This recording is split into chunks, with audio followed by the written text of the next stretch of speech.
Okay جی. بسم اللہ الرحمن الرحیم.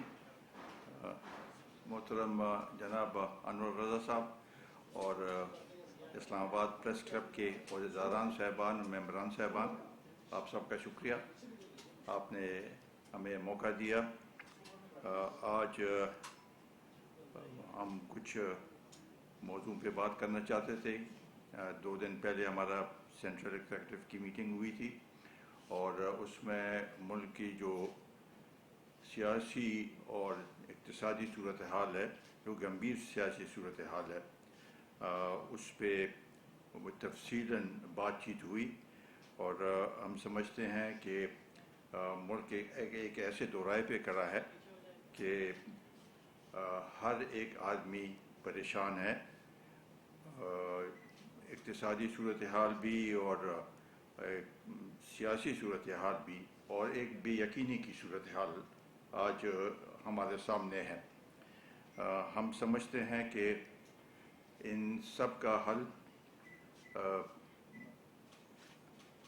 انتخابات ہیں، منصفانہ اور غیر جانبدارانہ انتخابات، جس میں جو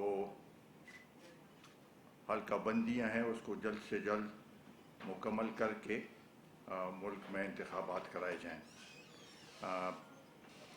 یہ صورتحال اگر اسی طریقے سے رہی تو اس کا نتیجہ اچھا نہیں نکلے گا. آپ دیکھیں کہ ہر ایک جگہ لوگ سڑکوں پہ نکلے ہوئے ہیں، احتجاج ہے، اور یہ کسی سیاسی پارٹی نے ان لوگوں کو جو نکلے ہیں، سیاسی پارٹیوں نے ان کو باہر نہیں نکالا، خود بخود نکلے ہیں، کیونکہ پریشانیاں ہیں ان کو.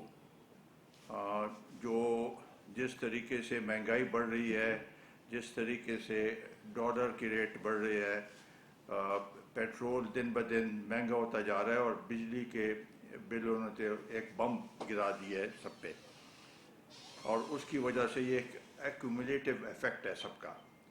اور خاص کر جو اس کے اثرات جو چھوٹے اور محروم صوبے ہیں ان پہ زیادہ اس کے اثرات ہیں. ہم سمجھتے ہیں کہ چھوٹے صوبوں کی محرومیاں بھی دور کرنے کی ضرورت ہے، اور ساتھ ہی ساتھ منصفانہ انتخابات ہوں گے تو تب جا کے یہ سلسلہ آگے بڑھ سکے گا.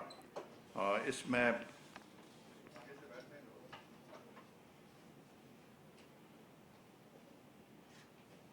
یہ بجلی کا جو نظام اور بجلی کے جو بل سامنے آئے ہیں، اس کو اگر آپ دیکھیں تو ان کی کیا وجوہات ہیں. سب سے پہلے تو جب ڈالر مہنگا ہو گیا اس کی وجہ سے بھی ہے، پیٹرول کی مہنگائی کی وجہ سے بھی ہے، LNG کی مہنگائی کی وجہ سے بھی ہے، لیکن ساتھ ہی ساتھ کچھ اور بھی ایسے عنصر ہیں جس کی وجہ سے بجلی کے بلوں میں اتنا اضافہ ہوا ہے. اس میں انکم ٹیکس بھی ہے، اس میں ریڈیو کے لائسنس کے پیسے بھی ہیں، اور اس میں ٹیلی ویژن کے لائسنس کے پیسے بھی اس میں شامل کیے گئے ہیں. لہٰذا یہ کوئی FBR کا تو وہ بل نہیں ہے، لفافہ نہیں ہے کہ اس میں ہر ایک چیز آپ ڈالیں. لیکن 2 چیزیں جو اہم ہیں وہ یہ ہے کہ ایک جو پاور لاسز ہیں، لائن لاسز، ٹرانسمیشن اور ڈسٹریبیوشن لائن لاسز ہیں، وہ ملک میں اگر آپ دیکھیں تو اس کی وجہ سے تقریباً 520 بلین کا یہ لائن لاسز ہیں. اس کی جو اگر آپ اس کو وہ لگائیں تو 520 بلین بنتا ہے. یہ بھی ریکور ہو رہا ہے کس سے؟ کنزیومر سے. اگر آپ اس میں اگر اس کو تقسیم کریں اس کو، تو جو پشاور کا ہے پیسکو، اس کے لاسز ہیں 153.8 بلین، اور اس کی پرسنٹیج کے وائز سے جو ہے 37.47% لاسز ہیں، لائن لاسز اور ٹرانسمیشن لاسز. تو اتنے لاسز جب اس میں ہوں گے تو بجلی کیا، ان کو لوگوں کو کیا بجلی ملے گی، اس کی کیا وولٹیج ہوگی، اور یہ سارے لاسز لوگوں کے بلوں میں آ رہے ہیں. دوسرا جو بڑا وہ اہم وہ ہے کہ سرکولر ڈیٹ پچھلے سال 1300 ارب روپے تھا، اس سال 2000 ارب روپے دینا پڑے گا. جو آئی پی پیز ہیں،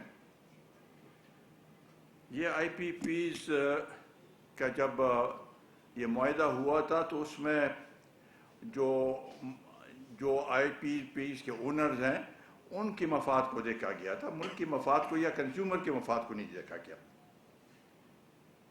وہ آئی پی پیز چلے یا نہ چلے ان کو پیمنٹ ہوتی ہے، اور یہ 2000 بلین یہ ان کو جائے گی یہ پیسے.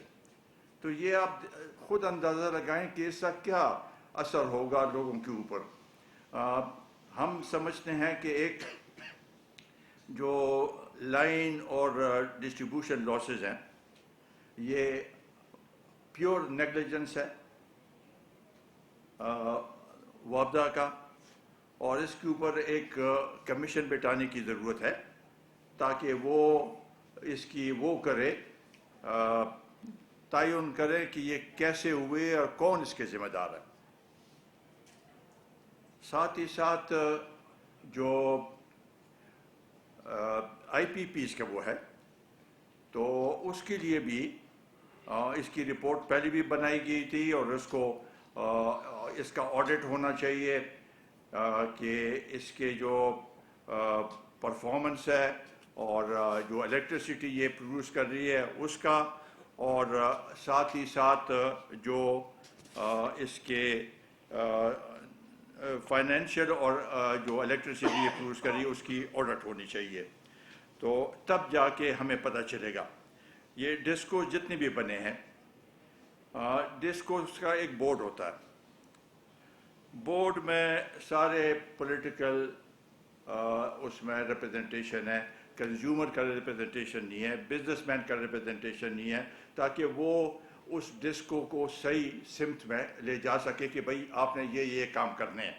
یہاں پر تو جو بھی اس میں لگے ہیں وہ تو اپنا کام بھی کرا رہا ہے کہ ادھر ٹرانسفارمر لگا دو اور ادھر یہ پول لگا دو، تو اس سے تو کام نہیں چلے گا اس طریقے سے. تو یہ بورڈز کا بھی ہم سمجھتے ہیں کہ یہ اس میں نقصانات ہیں اور اس کو صحیح سمت میں لے جانے کی ضرورت ہے. دوسرا جو الیکٹرسٹی آئی پی پیز کے علاوہ بھی جو دوسرے ہیں وہاں پر کاسٹلی انرجی ہم استعمال کر رہے ہیں.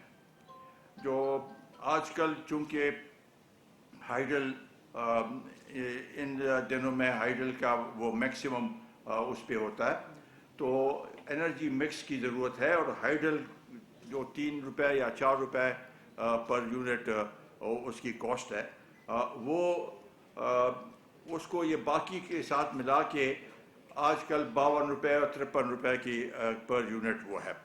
تو یہ بذات خود ایک زیادتی ہے کہ اس کو کس طریقے سے ہوا ہے. دوسرا کانفلکٹ آف انٹرسٹ.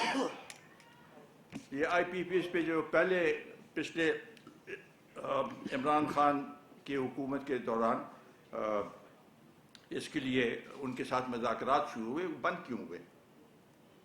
کیونکہ آئی پی پیز کا ایک اونر، ایک نمائندہ کیبنٹ پہ بیٹھا ہوا تھا.